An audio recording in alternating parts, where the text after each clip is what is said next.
Welcome back to Very Biased Opinions. It is Ian and Thomas with you for a very special Boxing Day edition of Premier League predictions. And when I mean very special, it's exactly the same as every other round, but just because this one falls on Boxing Day.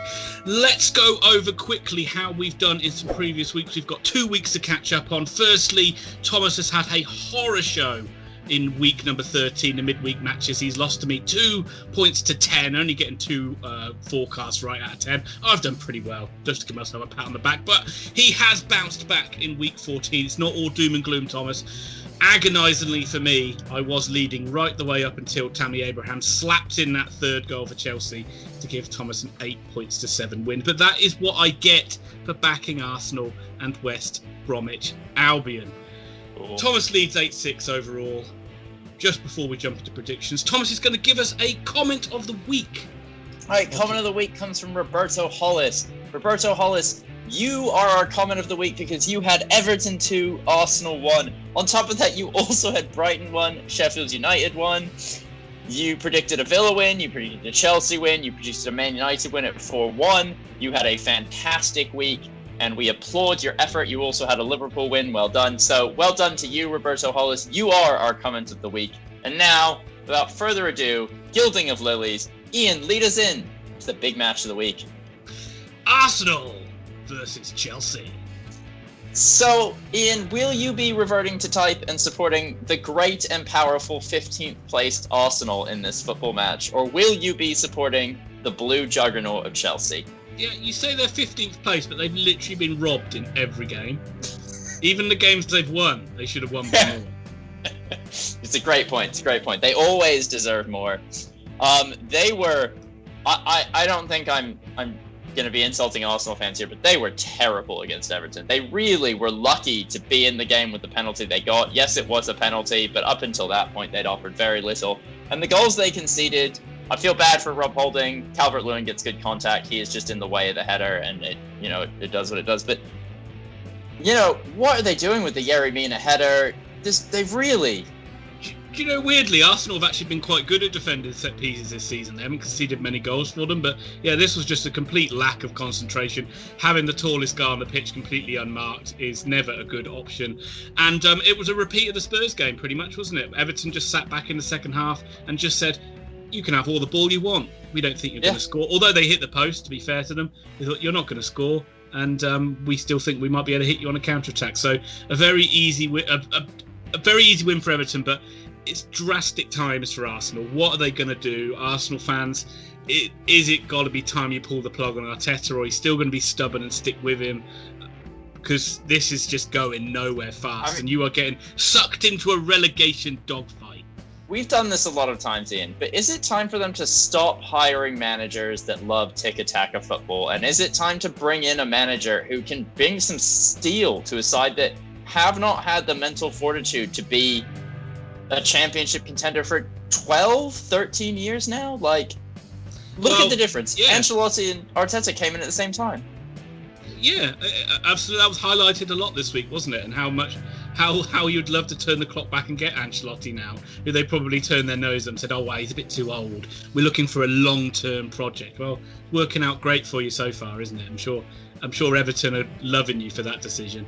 But obviously, Arsenal fans, rather than hitting that downvote, let us know what's going wrong, and let us know who you want as boss if Arteta does go. But let's turn attention to Chelsea, Thomas, who, once you stop playing the worst transfer ever, Kai Havertz, and you stop playing that donkey Giroud, you get wins. They were really good. It's good to see Tammy Abraham banging in some goals. I think I don't know if you've always agreed with me, but I've always thought Tammy Abraham was quite a decent striker. He's just not a hold the ball up style striker. He very much likes to play on the last man. He likes to be played in. He's best when the wingers next to him are really quick and can play those kind of through balls in front of him for him to run onto. But we said this, Chelsea, that was just a little blip, a couple losses. It's a young manager. They got caught out a couple times. But, I mean, did they deserve to win 3-0? Probably not. Probably not. But, that's what this Chelsea side do as well, is if they're up 1-0 after about 50 or 60 minutes, all they have to do is turn on the style for 5 minutes and it's 3-0. And that's what happened. And they were value for money. They're now, I think, 5th in the Premier League. They're pretty close. The entire top is so closely bunched now. which is really nice. I mean, how much of a change is that not to have the leader 20 points clear at Christmas? They're starting to flex their muscles a little bit, aren't they, the leaders? Let's not talk about that until we have to talk about it. Yeah. Just going to say, Chelsea are going to be without the Chilwell for a while and Reece James, so there's going to be some cover in that position. But they're still got pretty good players to come in, like Aspilicueta. So I wouldn't worry too much. And I'm going to let you go first because I have a feeling you're going to predict a bloodbath. Yeah, it's 4-0 to Chelsea. Arsenal fans, I've been wonderfully patient with you all season and backed you when nobody else would back you, but I'm not backing you in this one. I'm going for Arsenal 1, AFC Chelsea 3. AFC Chelsea. From greatness, we turn to mediocrity as Fulham host Southampton. So harsh on the Saints. I know, I really meant it. I only read the first team's name, to be fair, and then I read Southampton. I was like, oh, that's mean of me. Southampton have been amazing. They deserve to beat City. I don't think they deserve to beat them. I don't think they did. They do because they played well because they play well in every single game. But I still think City did enough to win the game, just about. Amazing how the narrative changes every single couple of weeks, though, isn't it? It's like not so much for Southampton, but for Fulham, it was Scott Parker's out of his depth to now he's, you know what? He's a good young manager. Good young manager, that guy. And Fulham are picking up points. They're not winning too many games, but they are certainly a lot more competitive than they have been in recent games. But a lot of that. Get a 1-1 draw against Newcastle is a good result, but they need to start getting wins on the board. Yeah, I mean, they're away from home in that match, right? And it is tough to travel up north for that sort of match. And, I mean, Newcastle, we talk about Sheffield United grinding out games, but Newcastle might be one of the most boring sides to watch in the Premier League. And that's not me saying it doesn't work. I'm not criticising the style of play, and I'm not criticising Steve Bruce or, any manager that came before. We'll get to them. But for Fulham, that's a pretty reasonable result. This gets them 6 points in the last 15 available, which honestly is actually decent because before that they had 4 points. They're at 10 points now. They're just out of the relegation. They're just below the relegation zone, but they are genuinely showing signs of life. If they don't stay up, I think it's pretty obvious that it's not necessarily Scott Parker's fault, and it is just defensively they're still a black hole. The squad's not strong enough, I don't think. No, exactly, and I agree with that. Southampton, on the other hand, have been absolutely brilliant this year. Brilliant. Danny Ings going down. Let's hope that's not for long because he's actually been brilliant for them. They created a ton of chances against City. Obviously, any team playing City is also going to concede chances, and thank God they refused to do anything but walk the ball into the back of the net because that led Southampton to only lose 1-0. I really like the Southampton side. I think they're going to win this. Yeah, definitely. The only thing with Southampton, they've got Romeo, that centre midfielder who's taken the whole of Højbjerg. He's going to be suspended for this one.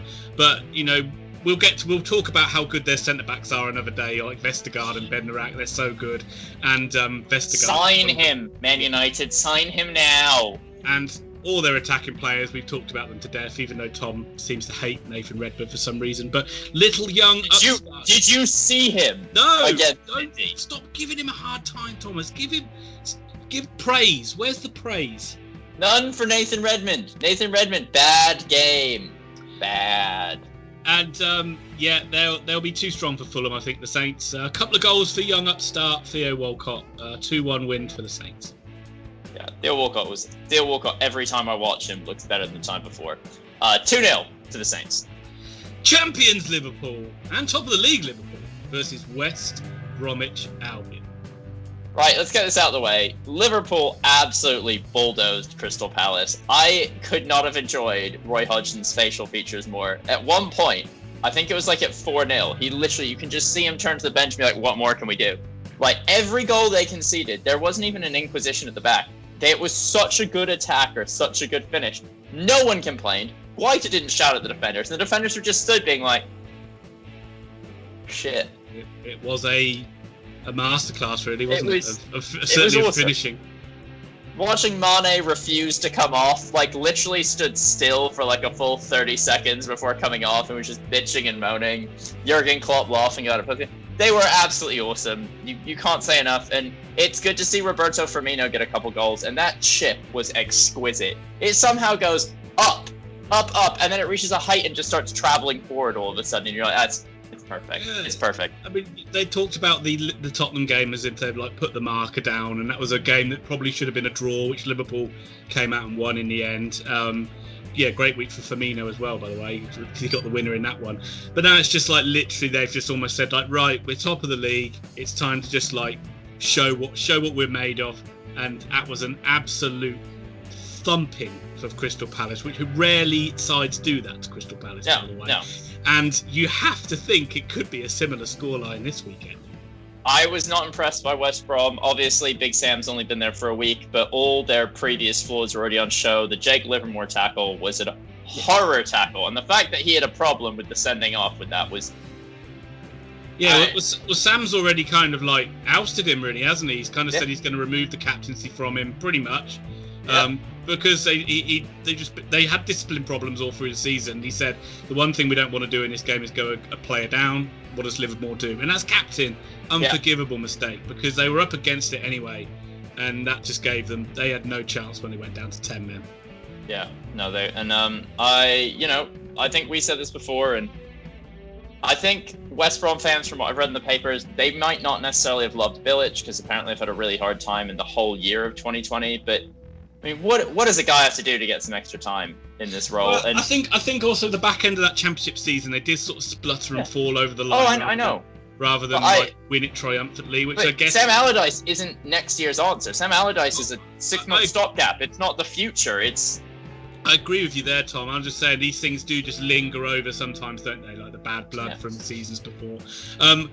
This won't be an indication of what Sam Allardyce has done. The next game for West Brom is against Leeds, which will be a much more of a game they'll look at to try and get something out of. This is going to be 5-0 Liverpool. Christ. Right. I agree with you 100%, but I better pick a different score, so I will go 4-0.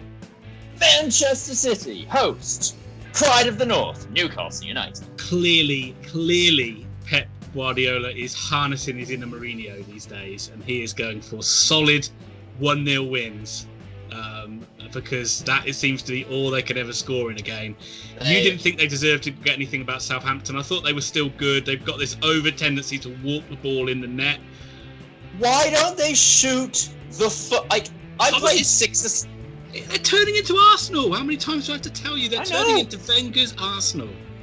I played 6-a-side last night, and you can't stop players shooting. And yet, when they get on this football pitch just for Man City, they're like, well, we're 4 yards out of goal, and it's open, but I'd rather try and pass the ball 14 yards across. Bernardo Silva's like the worst culprit for that as well. He just refuses to shoot. I don't know why he's Which is awful, because he's so good. He's like, for the last couple of years, I've been like, play him more. They're playing him more, and he refuses to shoot. Right. But weirdly, whereas for years all we talk about is City going forward, they've actually started to look decent at the back again. Everybody talked about Laporte as the second coming of Bobby Moore, but he's been frozen out. He's been frozen out, and now John Stones is back and playing alongside Diaz, and they look pretty good. Yeah, they look really good. John Stones as well. Like, we always knew he could pass the ball, right? So we don't need to harp on about this, but he is a ball-playing centre back that finally has been like, oh, I need to defend first and then attack. And he's not being caught out of position. He's managing his position well. And he did a really good job against Southampton at getting between players so that balls across the box wouldn't have two players driving. He did just a really good job getting between the strikers and stopping them from getting the ball, especially Che Adams, Theo Walcott, and Danny Ings when Danny Ings was on the pitch. So he looked great. It was like watching him and Theo Walcott in the same match. I was just happy for them. I mean, it's absolutely like the thing's always been there with Stones. There's no doubt he's got the talent to be one of the best defenders in the world, but it was concentration. He'd always make mistakes, so it's good to see. Hopefully, he's finally put some of those things at the back of his mind. It's good news for City and for England moving forward. But how many goals to nil are City going to beat this Newcastle side by then, Tom? Well, I mean, it's Newcastle and it's City, so I'm going to go with 2 goals to the Man City, 0 to the Newcastle. Yeah, Newcastle, unbelievably frustrating game against Fulham. How they just refuse to ever want to kick on and win a game of football. And despite having some pretty good attacking players, Newcastle fans, what do you want? Do you want Bruce out? You must want Bruce out. Sure. I genuinely, Newcastle fans, please comment below. Well, I'm saying it now. If you comment below, one Newcastle fan, and tells us what you think of Steve Bruce, that will be our highlighted comment next week. But because I don't like, part of me is like, yeah, you're in the league, you're kind of near the top half, that's great. And the other part of me is like, week in, week out, this is terrible. You don't like the way Mourinho plays, watch the Steve Bruce side. It's like a tally. It's like a little tally chart goes on the wall at the start of the season of 40 points, and it just slowly ticks it off. And it's like, as soon as they hit 40, it's like, right, nothing more needs to be achieved. All of them, got boys. the magical number. Yeah. But yeah, I'm oh, you need a good score. I'm gonna steal your score if that's okay, because I think it'll be 2-0 as well. Criminal. Sheffield United versus Everton. Okay, I think we make an agreement here that we're not going to waste a huge amount of time on Sheffield United. They're still trying really hard. They're still having a really hard time scoring goals. They did well to get a draw this week. They're probably going down. They've not done enough to stay in the league. Anything else? Well, so you telling me that my thesis on why Chris Wilder is a genius is not going to be needed this weekend? Not this weekend, at least. Well, that'll have to be something that will be saved for next Christmas. Excellent. In the championship predictions. I completely agree. Completely agree with everything you said there. Although, I will just say one thing. Sorry. Weirdly, I actually thought they looked a lot better with 10 men than they did with 11. But for whatever reason, they just cannot win a football match. And they found a way to let Danny Boy get the equaliser. Danny Boy. Okay. Everton, really good. Big victory against Arsenal. Obviously, Arsenal are in 15th, but you still have to beat them, and their squad is still worth £500 million. So it's a big result anytime you beat them. And yet again, I think we're genuinely seeing the Ancelotti effect to Everton. They just look a different side. He even highlighted it. Half his players were out. He didn't have Alan, didn't have James, but the team looks so good. And I mean, I know it's only, 14 games, there's a couple cup matches, but Dominic Calvert-Lewin looks very much the real deal. Oh, absolutely. We talk about him every week, but I think him and Richarlison are such a dangerous combination up front as well. But defensively, they look so much stronger as well. I mean, I just think the likes of Keane and Holgate, Mina's still got the liability aspect to him, but they've improved. 4 centre backs. They played 4 centre backs in that match, and they could not have looked more solid. A lot of that's not by choice, though, is it? It's because of injuries. But yeah, Coleman. Yeah, when you go 1-0 up and you play 4 centre backs, it does make you fucking hard to beat. But like it's almost like the David Moyes days of no matter what, no matter who they're playing, they don't concede a lot of goals, and that's what 4 centre backs is going to give you in front of Jordan Pickford. Who has everyone noticed there are crickets now in the insult section for him? Like no one's calling for his head. He's had a fucking great year again. But they've got a great defense, and all they need to do is score some goals on top of that, and all of a sudden you're like, yeah, it's a really good team. Somewhere along the line, Tom, Sheffield United are going to get a win. But it is not going to be this weekend. Nope. I'll let you go first. I went first. No, you went first. I went first. Yeah, I think it will be 2-0, 3-0 Everton. Ooh, a battering. I don't know why. I'm going to go 2-1. It feels like Sheffield United are building up to their first win of the season. They're getting goals. I'm going to give them a goal in this match. 2-1. Speaking about sides in the goals, Leeds United versus Burnley. Look, I'm just saying, if you're betting on goals in a football match, don't bet on this one because Burnley aren't going to concede.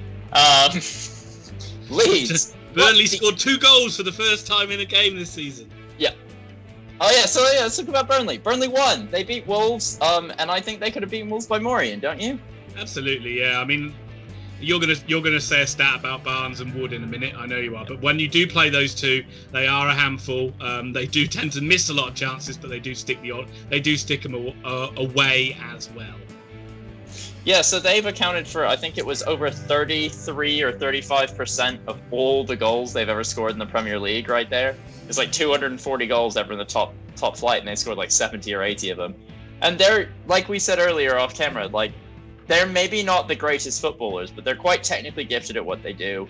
And Sean Dyche gets the best out of his players. And now that everyone's fit, especially Tarkowski, and is it me at centre back with him? Fantastic 2 centre backs they are. Yeah. Yeah. And they goal as well. Solid pair of hands, and he. You've just got such a solid spine. Is it Jeff McNeil in center midfield who is just a powerhouse of energy? But so they're fantastic, and I don't know who Leeds are, but I still love them dearly. I still love Patrick Bamford, even though he missed his one opportunity against Man United. He only had one. I'm just going to say one thing, is there's an old quote from Shankly where he says, like, football's a simple game made complicated by people that should know better. And I think Sean Dyche must, like, have that above his bed, carry that around with him everywhere that he goes, because like a metal plaque in every office and room he's in. I was watching like Burnley against Wolves, and it's like, it's not, I don't find it boring to watch. It's just unbelievably effective. Everybody just knows their role and isn't going to do anything crazily outside of it, but they're just drilled and do the basics extremely well. It's almost like old school Bolton, but with almost more talented players and freedom. Like, there's no JJ Okocha, but they play well defensively, but also when they attack, they have a firm vision of how they're going to do it, and they just do it. Hit the wings, whip it across, or try and win a free kick outside the box. Either of those two, that's what we're looking for. But to be honest, I'd rather play Bielsa's way, because that is a breath of fresh air. Even if you do lose 6-2 at Man United, that game was incredible. I could not take my eyes off it. It was so much fun. Well, yeah, I mean, you were literally holding the screen up to me on Skype, showing me goals as they happen. And, like, the first goal, I know we're talking about Man United here, but it's more about Leeds. First goal, you cannot stop. McTominay drills that from 20 yards out to the bottom corner, no chance. Second goal, I've never seen Scott McTominay have such a clean touch, dribble through two players essentially with one ball, and then just pass it into the back of the net. That's 2-0. The Bruno Fernandes goal, he just gets there half a second before anyone else can finish it. Like, I don't know was that specifically terrible defending by Leeds, or were United just on incredible form that day? Like, attacking wise. I mean, they're very open all the way through the games, aren't they? And they have got defenders out injured, and Man United, let's be fair, they could have got double figures in the game. Leeds just did not shut up shop at all. They just kept going for it. Leeds could have got 4 or 5 easily, to be fair as well. And I think from every single neutral out there, do not change your way of playing, because it is fantastic, and I want to see Leeds play every single week. Yeah. Also, I believe Leeds are still above Arsenal on the table, and as long as that continues, long may Bielsa's reign. They've got 17 points. I mean, what do Leeds fans expect? It's like, you could have expected them to do a little bit better, but they're doing fine. And they absolutely hammered Newcastle the game before. And then, what, if you won a game, lost a game, you'd be absolutely fine, so don't worry about it. They're 3 points off mid-table. But I'm in a little run of I can't back against Burnley, Tom. They've been too good for me lately. So I actually think this is going to be a draw. I think this is going to be somehow a 2-2 draw. Desmond. I, unfortunately, am still in the back Leeds in every match that they don't play Man United vein. So I'm going to go 3-2 to Leeds United. Wolverhampton Wanderers versus ex-top of the league, Tottenham Hotspur. Wow. I think we can see both of these clubs' wheels have fallen off, and both of them are sliding back into mid-table mediocrity. Not so bad for Wolves, but a dreadful week for Tottenham Hotspur.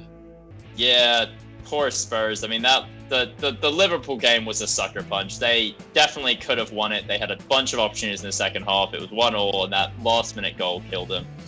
But really not quite sure what happened against Leicester. They really just weren't even up for it, were they? That was... No, they were. They I mean, going back to the Palace game, we talked about how they threw that game away. This Leicester game was just like... Yeah, there was no urgency from Tottenham. There was no spark, and Leicester just do what they do. They just... Yeah. You know, run in behind. If you let them run in behind, they're going to get goals. Always going to cause you problems. If you don't put them away, they'll invariably beat you. Also, let's really quickly, without dragging on about it too much, but you got lucky, Spurs, because that VAR decision on James Maddison was like his underarm or something ridiculous like that again. Well, they did and they didn't. I mean, these things do even themselves out. When you got Vardy's, the second goal literally just hits Alderweireld and goes in. There's a little bit. Anyway, right, so Spurs, you've had a bad week. Wolves looked aimless against Burnley, and by aimless I meant they don't have a target man anymore, and they're finding it very hard to build play without Jimenez on the pitch. Yeah, talk about Jimenez every week, but Dendonka's also been missing as well, and that's another good creative player for them. But yeah, I don't understand why he didn't play Traore from the start against Burnley. I really don't. I hope he does against Tottenham, because they need that outlet and they need that pace and someone driving forward, because it is very much just lots of patient passing in front of a back four and very little, and don't laugh when I say this, penetration. So I think this game's going to be god awful. I think both managers would be more than happy just to say 0-0, walk off and end their bad runs, but I think Tottenham will nick it 1-0. Yeah, I'm going to go 2-0.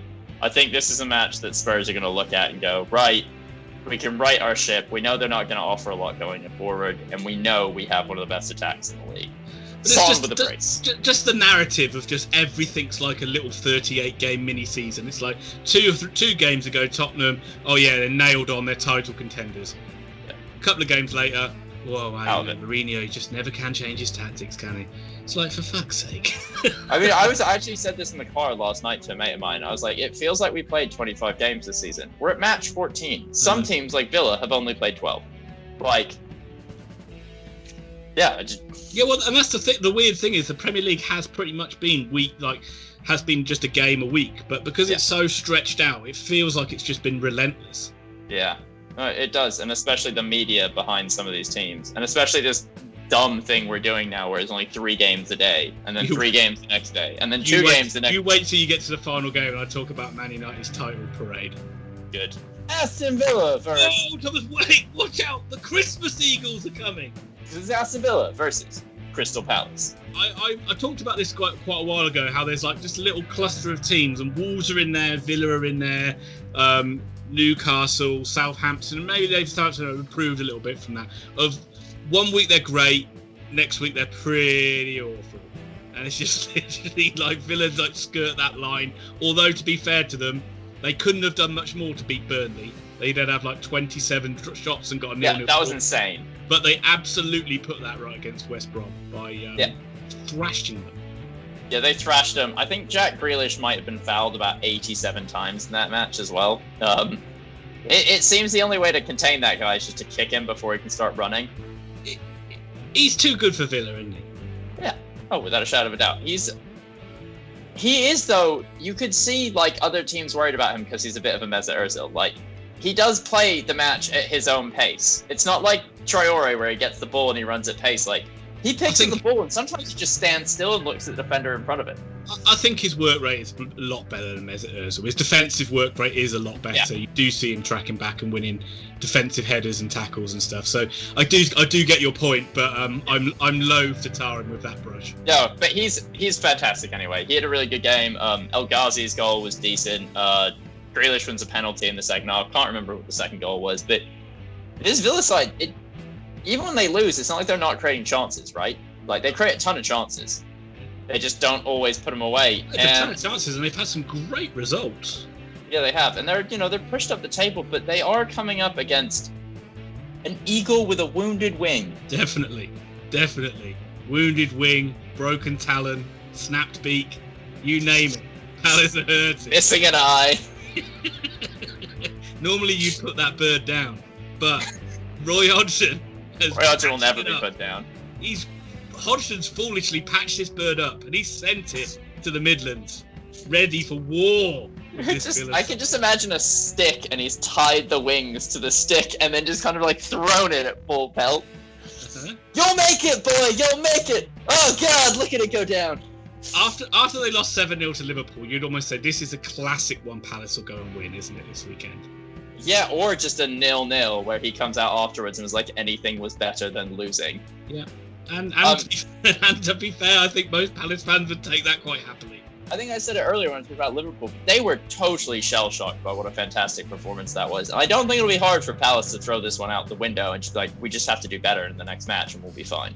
Yeah, exactly. I think it's quite an easy, as much as fans will be humiliated by it, I think it's a very easy one to just say, put that to one side and go again in the next game, because they've been as solid as they have been, and and they've actually found some goals from Benteke for once as well in the last few games as well. I'm struggling with this one though, Tom. I don't know what to predict, so I'm going to let you go first and try and get some clues. I'm going to do the opposite of what you do, Tom, because every other week you get 2 results correct. You won last week. Yeah, I'm going to go with Villa. It really is, to me, it's Jack Grealish versus Wilfried Zaha.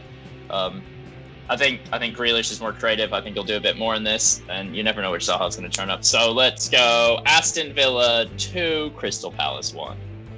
I'm going to say it's more like Benteke versus Ollie Watkins, or Gaeta versus Martinez. Or, that's a good battle. Random Palace defender versus Tyrone Mings. Tyrone Mings is a unit. I'm going to go with a 1-1 draw. Yeah. To be honest, I think a draw is probably the most likely, but I got to back Jack. I'm Team Jack right now. I am all for backing Jack. Western Hammersmith United versus Brighton, Hove and Albion. I have nothing left to say about Brighton. They are a perfectly decent footballing outfit that cannot score goals for love nor money. They have an almost steadfast refusal to do it. Do you have anything to add? Oh, Danny boy. Good. Right, so we'll move on from there. The pipes are calling. I think we're both in agreement that West Ham were a little bit unlucky against Chelsea. They might have deserved a bit more out of that game, but that quick-fire Tammy Abraham double just took them out of it. I think when you've got a world-class player like Welbeck, you can win any game of football. Oh, why am I letting you talk? You know what? Forget it. This is not. Gareth Southgate, please tell me you were at that last game, and please tell me that you pencil. Get rid of all those donkey strikers. We want Danny Welbeck back in that England side. Well, you can talk about West Ham now if you like. 2-1 West Ham. Yeah, I'm going for a West Ham win as well, because Brighton can't win for shit. 3-1 to the Hammers.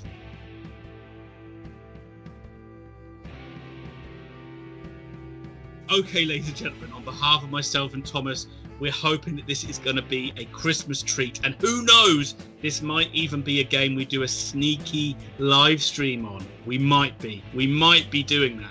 We might be. Watch this space. There'll be more news to come out of that if it does happen in a few days. But we have a fantastic game for the main event. We have a side that produced the miracle of all miracles in winning the Premier League a few years ago, up against a side whose claim to fame is they finished second behind Arsenal a few times a few years ago.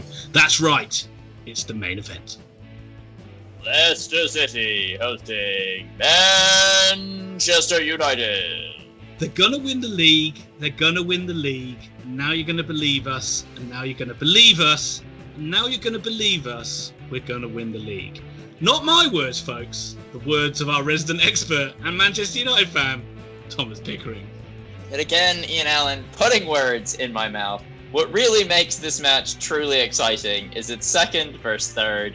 United coming off some swashbuckling football where, for once, the only thing I had to criticise was the fact that they could not be bothered to defend for 90 minutes but got lucky because most of Leeds just missed. They were really great.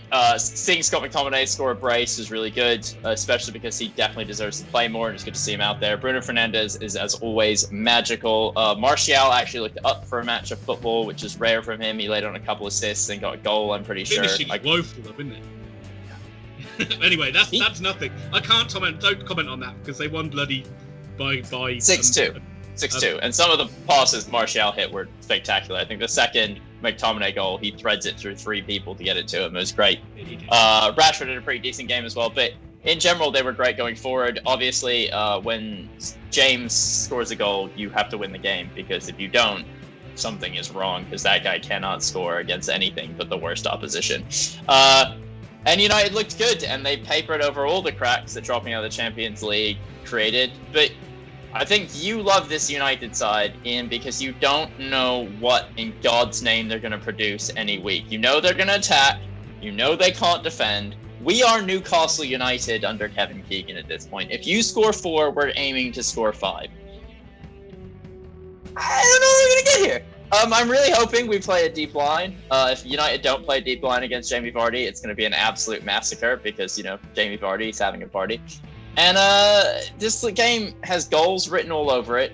And as such, I'm going completely rogue here. I'm going Leicester City 3, Man United 5. I love it. I love it. Yes, you wish Ole Gunnar Solskjaer was as exciting as Kevin Keegan. Right, let's go back to our new section. If I can just put my Man United hat on for a second. Right. The one thing that pisses me off about Man United, and it's no surprise, is the fact they've got this mediocre manager managing such a great, fantastic bunch of players that could and should be up there challenging for the title, in my opinion. So at the end of the season, whenever you're done with this Solskjaer experiment, drive over to Merseyside, go and knock on Ancelotti's door and say to him, right, we're done having a B team manager, you're done managing a B team club. Get Calvert-Lewin, bring him with you. We'll give you money to sign any centre-back you want, ideally that one from Southampton or the one from Leipzig. And let's go and win the Premier League.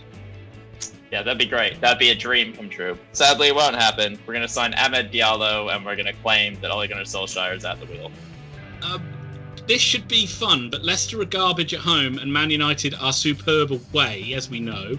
I bet you probably didn't know Leicester's home form was a little bit poor.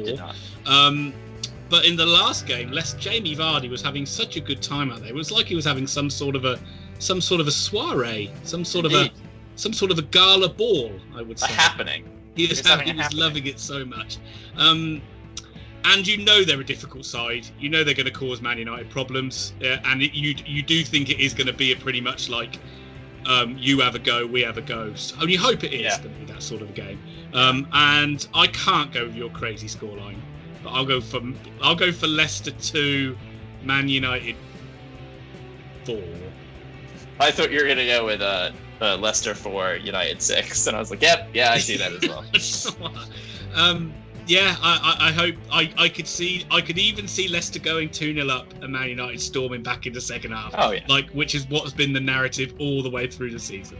Yeah, without a shadow of a doubt. This United team, it was post-lockdown, they've scored more goals, or I don't know, I haven't checked it since Liverpool banged in 7, but they scored more goals than any other attack in the Premier League. And there's Bruno, Rashford, Martial, James, Cavani, Igala. It's the ridiculous cost of players. Yeah, he's been really good. Hey, shut your mouth. He's still here for another week or two.